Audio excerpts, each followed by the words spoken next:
नाही, आजकाल ना आता मुली पण जॉब करतात आणि प्लस स्वयंपाक करतात आणि घरी पण म्हणजे त्यांचे मिस्टर पण काम करतात वगैरे, पण ना क्लॅशेस वाढलेत आजकाल.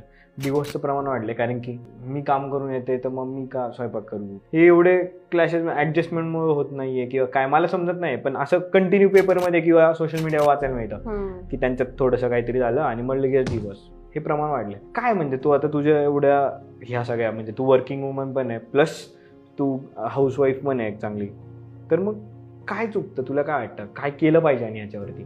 तर हे बघ, ज्यावेळी पूर्वी आता आमच्या काळात बघायला गेलं किंवा आता तुझ्याही घरात म्हणलं तर स्वयंपाक कोण करतं? तुम्हाला किचन म्हटलं की समोर दिसतं कोण? आई दिसते किंवा कोणाची तरी बायको असेल किंवा बहीण असेल. त्यामुळं कुठेतरी अजून ही तीच मेंटॅलिटी आहे की जे कुकिंगचा भाग आहे तो सगळा स्त्रियांनीच बघायचा.